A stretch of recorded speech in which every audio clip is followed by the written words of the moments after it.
کہ قربانی جو ہے وہ لوگ یہ سمجھتے ہیں کہ مثلا شوہر نے کر لی تو بیوی کی طرف سے بھی ہو گئی، بیوی نے کر لی شوہر کی طرف سے بھی ہو گئی، باپ نے کر لی بیٹوں کی طرف سے بھی ہو گئی.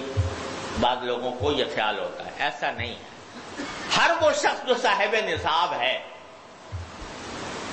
اور قربانی کی طاقت رکھتا ہے، یعنی اس کے قبضے میں اپنی ضروریات اصلیہ سے زیادہ 52.5 تولہ چاندی کی مقدار اس کے پاس موجود ہے، تو قربانی اس کے ذمہ ہے.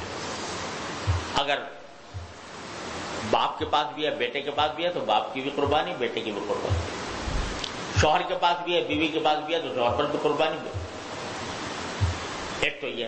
دوسرا، یہ بہت کثرت سے لوگ اس مغالطے میں ہیں کہ جب آدمی قربانی کرے تو کسی نہ کسی کو ایصال ثواب کرے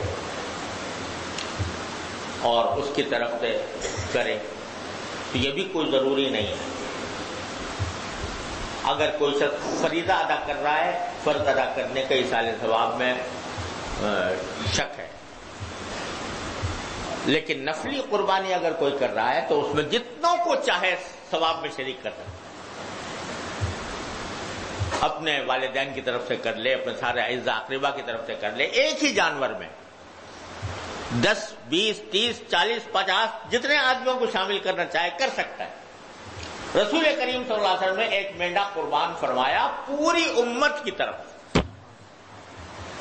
پوری امت کی طرف. سرکار دو عالم صلی اللہ علیہ وسلم کی رحمت دیکھیے کہ جتنی امت کے لوگ آپ کے وقت موجود تھے یا آنے والے تھے، سب کی طرف سے قربانی کی آپ نے ایک مینڈے کے ذریعے.